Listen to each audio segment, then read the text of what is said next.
شوف ما كملناش كنا مش عارفين امتحان اي كان ان شاء الله هديك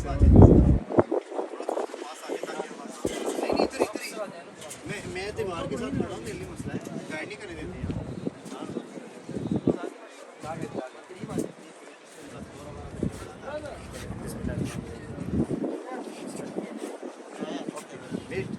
سیدنا امیر حمزہ یہ دیکھیں الحمدللہ جس جگہ پر ابھی ہم کھڑے ہیں یہ شہداء کا قبرستان ہے. اس کے اندر ٹوٹل 70 صحابہ رسول اس مقام پر آرام فرمائے.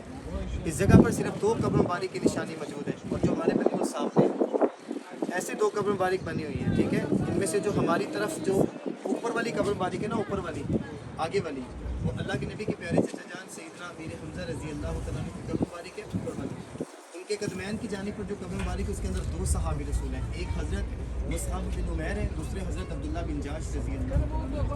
حضرت مصعب بن عمیر وہ صحابی رسول ہے جن کی صورت مبارک آقا صلی اللہ علیہ وسلم سے وہ بہو ملتی تھی اسلام کی دوسری جنگ میں آ کر یہ شہید ہوئے.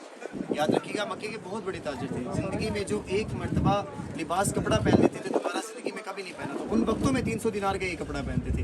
اور جب اسلام کی دوسری جنگ میں آ کر شہید ہوئے نا, تو اڑنے کے لیے ایک چادر ہے جس کا ٹکڑا بھی کم پڑ گیا. ان کا سر مبارک ڈھانپا جاتا تھا, ان کے پاؤں مبارک ننگے ہو جاتے تھے, ان کے پاؤں مبارک ڈھانپے جاتے تھے, ان کا سر مبارک ننگا ہو جاتا تھا. تو پیارے آقا فرماتے کہ حضرت مصعب بن عمیر رضی اللہ تعالیٰ عنہ کے سر کو ڈھانپ دیا جائے, پاؤں مبارک کے اوپر درختوں کے پتے رکھے گئے. اتنی عالی شان خوشبو لگاتی تھی کہ جب مکے کی گلی میں سے گزرتے تھے تو گھر کے اندر رہنے والوں کے علم ہوتا تھا کہ حضرت مصعب بن عمیر رضی اللہ تعالیٰ عنہ گزر کر جا چکے. انہی کی قبر مبارک کے اندر دوسرے صحابی رسول حضرت عبداللہ بن جاش جو کہ آپ صلی اللہ علیہ وسلم کے پھوپھی زاد بھائی ہیں, جو اسلام کی دوسری جنگ میں شہید ہوئے. اوپر والی قبر مبارک اللہ کے نبی کے پیارے چچا کی ہے. نیچے والی قبر مبارک کے اندر 2 صحابی رسول اللہ کے نبی کے پیارے چچا کو احد کے میدان پر بڑی برحمی بڑی بے سے یہاں پر شہید کیا گیا تھا. یاد رکھیے گا اللہ کے نبی بہت زیادہ روئے تھے اس جنگ میں, اتنا زیادہ روئے تھے کہ آقا صلی اللہ علیہ وسلم کی داڑھی مبارک بھر گئی تھی آنسوں سے. اللہ کے نبی کے پیارے چچا جان کو بڑی برحمی بڑی بے سے احد کے میدان پر شہید کیا گیا. ایک ہندہ نامی عورت حضرت ہندہ رضی اللہ تعالیٰ عنہ ابھی مسلمان نہیں تھی, یہ ابو سفیان کی بیوی تھی اور کفار کی لیڈر تھی. یہ جنگ احد کی دوسری جنگ ہے جو اسلام کی پہلی جنگ کا بدلہ لینے کے لیے مدینہ منورہ کے اندر اس کو رچایا گیا تھا. اس جنگ کا بدلہ لینے کے لیے اسلام کی دوسری جنگ کو مدینہ کے اندر رکھا گیا تھا. اس نے بدر کی جنگ میں یہ عزم لیا تھا کہ میں نعوذ باللہ سیدنا امیر حمزہ رضی اللہ تعالیٰ عنہ کو شہید کرواؤں. اس کے ایک غلام تھا جس کا نام تھا واشی بن حرب, جو نیزہ چلانے میں مہارت رکھتا تھا. اس نے کہا کہ اگر تو اللہ کے نبی کے پیارے چچا جان کو احد کے میدان پر شہید کرے گا نا, تو میں اپنی غلامی سے میں آزاد کر دوں گا. اس نے جنگ کے دوران چھپ کر وار کیا. سارا معاشرہ وہ ایک ٹیلے کی جانب چھپ کر دیکھ رہا تھا. اس نے چھپ کر وار کیا تو آقا صلی اللہ علیہ وسلم کے پیارے چچا جان کے نام ان کے پیٹ مبارک پر نیزہ چلایا. سیدنا امیر حمزہ اسی احد کے میدان پر ابھی نیند بے ہوشی کے عالم میں تھے. اس عورت نے اللہ کے نبی کے پیارے چچا جان کی جسم مبارک کی بے حرمتی کی. ان کا سینہ مبارک جاگ کر کے ان کا کلیجہ مبارک نکال کر کچا چبانے کی کوشش کی. مبارک کلیجہ تھا, حلق سے آگے کی طرف نہیں اترا. جب اس کے انتقام کا کسی بھی نہ بجے تو اس نے اللہ کے نبی کے پیارے چچا جان کی جسم مبارک کی کتابوں میں لکھا ہے کہ 11 حصے کی. ان کی ناک, ان کے کان مبارک, ان کے ہونٹ, ان کے ہاتھ نعوذ باللہ سوئی کے ذریعے دھاگے میں پرو کر رسی میں ڈال کر گلے میں ڈال کر یہاں پہ خوشی کی تھی. اللہ کے نبی کے پیارے چچا کو جب لحد میں اتارا گیا نا, تو یہ سارے کا سارا پہاڑ اللہ کے نبی کے ساتھ رونے لگ گیا. جتنا اللہ کے نبی روئے اتنا یہ پہاڑ اللہ کے نبی کے ساتھ. بہت وہ پہاڑ ہے جس کو آج گناہ گار بندے اپنی زندہ حیات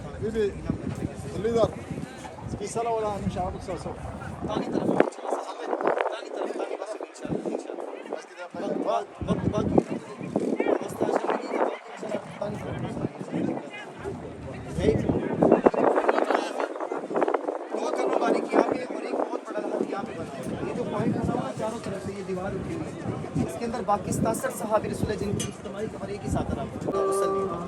70 شہداء کرام کے جسم مبارک جب احد کے میدان پر اکٹھے کیے گئے تو وہاں ایک صحابی رسول تھے حضرت حنظلہ رضی اللہ تعالیٰ جن کا جسم مبارک احد کی زمین پر نہیں ملا.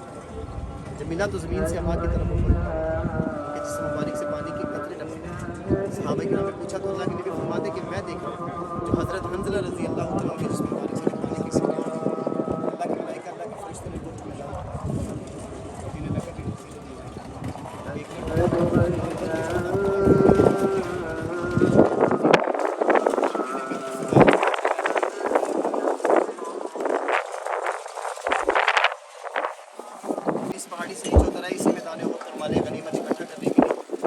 حضرت خالد بن ولید رضی اللہ تعالیٰ عنہ تبھی مسلمان نہیں تھے، کفار کے لیڈر تھے.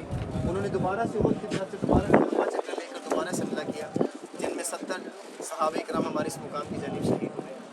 یاد رکھیے گا بہت سے لوگ سوچتے کہ یار اس پہاڑی کے اوپر چڑھنا ثواب کی نیت سے، یا سب لوگ چڑھتے ہیں لیکن موبائل تصویریں بنانے کی نیت سے. اللہ کے نبی نے 50 صحابہ کرام کو اس پہاڑی کے اوپر تعینات تو فرمایا تھا، لیکن 50 کے 50 مال غنیمت اکٹھا کرنے کے لیے نیچے نہیں اترے. 40 کے لگ بھگ صحابی رسول آئے تھے اس پوائنٹ سے نیچے اتر کر مال غنیمت اکٹھا کرنے کے لیے. جو 10 باقی تھے وہ 10 اوپر شہید ہوئے، جو 40 نیچے اترے وہ 40 نیچے شہید ہوئے. تو ہمارے پوائنٹس قابل نہیں ہے کہ اس جگہ پر چڑھ جائیں جہاں پہ آلریڈی 10 صحابی رسول ہمارے شہید ہوئے. یاد رکھیے گا کہ مدینے میں احد کے میدان پر سب سے خاص جگہ جہاں پر آپ کھڑے، یہ قدموں کی سائڈ ہے جہاں پہ آپ اس رات کھڑے. آپ نے اپنا سلام عرض کیا، دعا کی. میں اللہ سے دعا کروں کہ اللہ آپ کی حاضری، آپ کا سلام اس جگہ پر فرما لے. شہداء پر صرف سلام کیا جاتا ہے اور شہداء کے قبرستان کی زیارت کی جاتی ہے. نماز پڑھنے کو ادھر بھی پڑھا سکتا ہوں، مجھے یہ کہ لالچ ہے کہ جو نماز الحمدللہ یہاں پہ پڑھنے اللہ یہاں پہ بھی قبول فرمائے، وہی جو نماز میں اس کو قبلہ تین پہ اتار دوں. تو قبلہ تین پہ آپ نماز بھی پڑھ لو گے، زیارت بھی ہو جائے گی. تو ویسے ہی اتارے گا نہیں. تو اس لیے اگر آپ کی اجازت ہو تو اجازت لے لیں، اللہ خیر کرے، انشاءاللہ آپ کو پھر بلائے گا. یہ مدینے کے امیر ہیں، یہاں سے انشاءاللہ اجازت لیں گے تو پھر انشاءاللہ واپس آئیں گے انشاءاللہ، میرا ایمان. ٹھیک ہے، تو اجازت لے لیں، اللہ خیر کرے، انشاءاللہ پھر زندگی رہی تو انشاءاللہ پھر آئیں گے. ٹھیک ہے، سب لوگ ایک ساتھ گاڑی میں آ جائیں تاکہ کوئی بھی حاجی رہے نا. ٹھیک ہے، جزاک اللہ جی، اللہ آپ کی حاضری کو قبول فرمائے. آجے قبلہ تین پہ نماز پڑھاؤں گا آپ کو، زیارت بھی ہو جائے گی.